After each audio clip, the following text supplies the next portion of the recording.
Good morning and welcome back to my channel.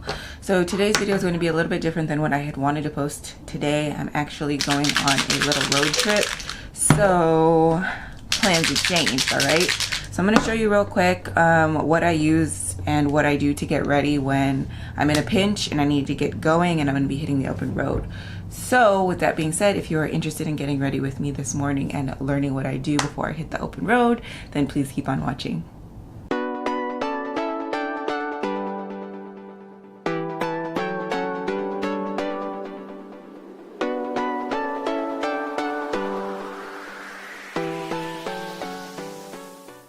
Alright, so thank you for coming back to my channel. If you're new, welcome to my channel. So like I said in the intro, today I'm going to be hitting the open road. So your girl needs to get ready. I'm packing in the midst of it all and all of that good stuff. So we're just going to go ahead and get ready today. So today's going to be a little bit of a time lapse. I'm not going to do that much talking because I don't have much time to do a lot of talking. So just for Sett, I am using my Dinair Personal Pro rechargeable unit. Yes, this unit is completely cordless as far as being attached to a wall unit, so you can use it like this. I will have a review with all the specs on this because I have been playing with it a lot because I want to give you guys the full lowdown on it. I did purchase this unit by myself with my own money, so I'm really excited to just go ahead and share every single little bit with you, both pros and cons. So yeah, that's going to be done. I'm going to be using a full face of Diniar because it's the fastest, obviously. So let's just get to it. All right, so I started by concealing using a little bit of Shape Tape. Set that with the Kett Sett powder. And then now it's time for the Airbrush makeup. All right, so I like to go in with Dinair's Neutralize and Camouflage line. I use the shade Olive Beige to go ahead and conceal my blemishes like so. Your girl gets hyperpigmentation super easily, so I like to go ahead and just give those a little dust over so they're not as apparent through my foundation. Because I like to keep it light when I travel, okay? Now, I do focus a good amount of time on concealing when I conceal my blemishes. So I just kind of decided to go ahead and leave the footage in here instead of chopping it all up. Because you know it's like you're getting ready with me. So I do like to conceal around like the nostril area and that. Any areas that are a little bit lighter, I like to give it a little bit of color using this product. And then I like to kind of etch out the bottom part of my brows as well. This kind of helps me out so that I get them even a little bit faster because it almost works as a guideline, just because I can immediately tell, because my eyes are trained, to see the difference between the makeup and my skin underneath. So yeah, it kind of helps me out a little bit. And then I just went ahead and dusted over some of the under eye concealer. Okay, next, then I like to go in and contour. This is kind of like what I've been doing forever. So I go into my contour using the shade Sepia, which is a newer shade that I've been using. I started off using Nutmeg at first, and then I transitioned into Dark Almond, bouncing back and forth. And now I'm all over Sepia because I just find that it's the perfect shadowing shade. So I just contour my face and all the areas that need a contour. And then I go ahead and carve out my nose almost every single time. I also, when I'm in a pinch, contour my eyes as well, which you'll see me doing right now. Not only will that save time, but it does give a little bit of dusting on the transition area as well, a little dimension to the eye. Next, I go in with blush straight in. Don't need to rinse my airbrush at all because it's okay if the two shades blend. And here I'm using Salmon, and I'm just applying it to my cheeks like so. Salmon is a really, really good blush shade. It's beautiful, perfect for spring. So I definitely recommend, if you haven't tried it, to give it a try. But I did go ahead and dust some over the lid like so. All right, so once I'm done getting all nice blushed and flushed, I'd like to go in with highlighter. So here I'm just using That's Just Peachy and applying it to the high points of my face. I like using highlighter before my foundation and after my foundation. I like to use it before because it kind of gives you that glow from within kind of look, so you can go as heavy as you want with it underneath the foundation because it won't look caked up. So I'm just going ahead to apply the inner corners of my lids, tear ducts, brow bone, bridge of the nose, cupid's bow, and the cheek bones. And yes, you might hear my kids in the background. I'm sorry. They're up and awake. Okay, I'm a mom. Next, I like to go in with foundation. So here I'm taking Dinair Soft Glow Line in the shade Honey Beige.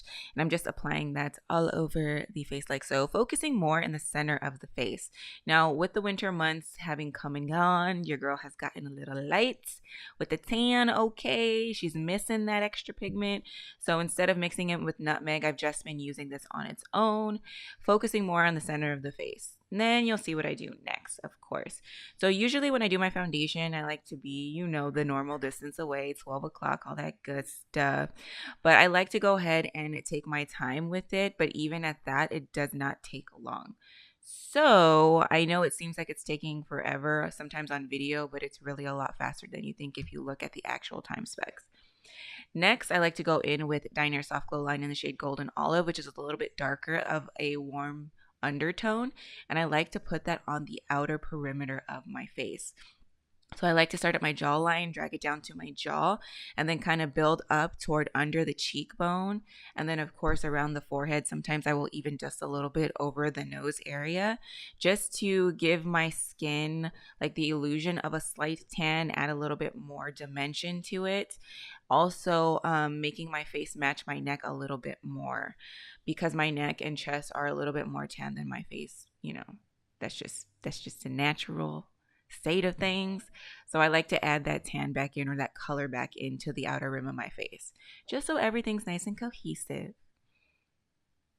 All right, then it's time for brows. So I have to spoolie my brows because I do have thicker brows. Believe me, my brows were not thick before I plucked them to oblivion. But I did take some steps to go ahead and grow them back. So I will be working on a video showing you what I did. So for my brow shade, for my brow shade, I like to go in with Dinair Dark Smoke. And lately I've been using one of the Pro stencils from the Pro stencil set instead of my usual 8C stencil. I find that using this one is a little bit easier because it already kind of has the shape that I want and the arch that my brow already naturally has. So I just like to fill them in like so. So when I fill them in, normally I just like to have like a light fill. I don't like anything a little bit too bold, especially when I'm traveling and I don't have much else going on the face. I don't like to leave them bare because obviously the brows frame the face, so you do want to have them filled in. But if you notice sparse areas, I'm not really worried about it. A lot of the times I'll just stroke my brow hairs over any areas that I could have missed. For lack of being able to see that well. I'm not saying I'm blind, girl, but you know, I miss a thing or two sometimes. But I also notice a lot of the times too in my videos where my brows, like the camera won't pick up the fullness, but like in person, like they look filled like just fine. So it's really weird. It's really bizarre, but that's like, you know, the cinematic world. I don't want to have like pounds of makeup going on my day to day, you know? So I just put on enough to where it looks good in person. Sometimes it doesn't look good on camera, okay? And then I'll take the rest of the brow shade and just kind of contour out the outer corner of my eye like so. On the lid, outer V, outer corner, blending it in toward the natural fold.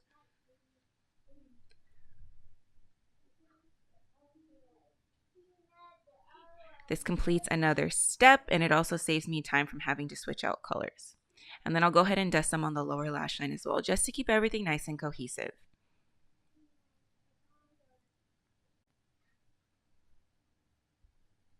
All right, and now it is time for eyeliner. So here I'm using Jet Black. It only takes about 1 drop on the norm, sometimes 2 max, but you should never need more than 2. Because I'm doing more of a natural liner, 1 drop is perfectly fine. And here I'm just using the cat eye end stencil. I'm using the curved end of it to go ahead and fill in my liner. If you're unfamiliar with the way I do liner, I do have how-to liner tutorials, one of which I need to revamp. You know, your girl got some new tech, so we're going to revamp that video for you, okay? So that will be coming up, but you can go ahead and check out my previous airliner how-to tutorial. There are a couple of them that I've done in the past, and it'll show you really quick ways to get started with doing your airliner. So I'm just filling in a nice thin line like so, going back and forth to each eye to make sure I have cohesion and things are even. And then I'm just going to go ahead and pop on the tiniest little wing because, you know, there's not much going on with the shadows. So we want to keep that wing in check, okay? Okay, so now I'm just gonna go ahead and pop on the other wing like so.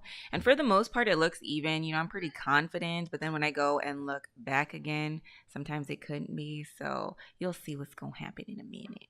But I do like to go ahead and before I correct anything, just dust on some liner to the lower lash line, just of course for cohesion purposes. And there you go. Pretty decent on the liner to start with. But you know, your girl is kind of blind. I'm not hella blind, but I'm a little blind because my mirror is kind of far away. So I do like to go ahead and get in a little bit closer and just kind of touch up that liner. You usually don't see this because I kind of cut this out because it's not really necessary to leave it in. But you know, nobody's perfect, so I figured I'd share that with you today. Then I like to go back in with highlighter. So here I'm just using That's Just Peachy one more again. And the bottle took so long to drop out. I don't know what happened, but yeah, it took forever just to get one drop out. But I did get it out.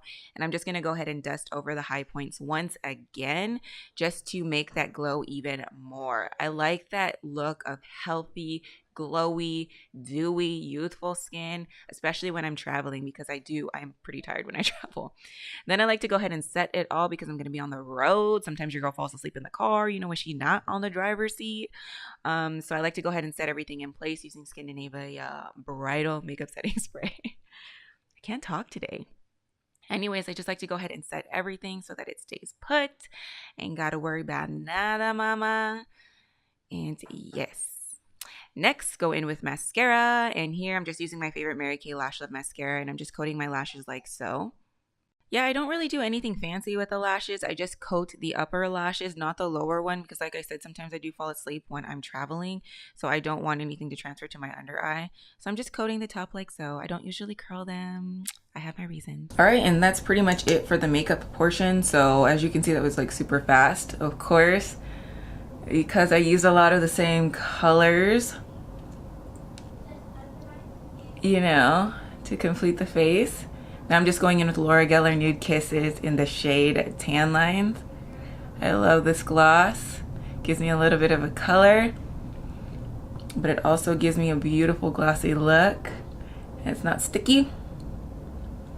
And that is it. My makeup is all set and ready. Just a simple eyeliner, bold brow, and a beautiful highlight, evening out my skin tone. So yeah, that's about all I do to go ahead and get ready for the road. This is usually my travel face, which is a pretty natural, I guess, makeup look, if you want to say.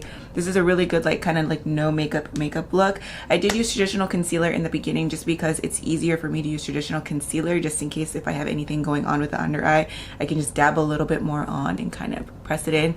I am going to do an updated face routine to show you the things that I have been doing lately now that I've incorporated a lot of skincare into my normal routine, so stay tuned for that. But yeah, that about wraps it up for this video. So thank you so much for tuning in, and as always, remember to give this video a big thumbs up if you found it entertaining or helpful at all. And also make sure you subscribe to my channel if you're not already subscribed.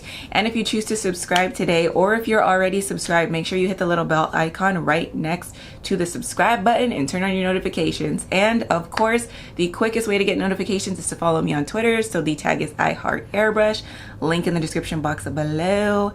But yeah, anyways, thank you so much again for watching, and I can't wait to see you all in my next one. Bye, loves. On the road again. I can't wait to get on the road again. Going travel.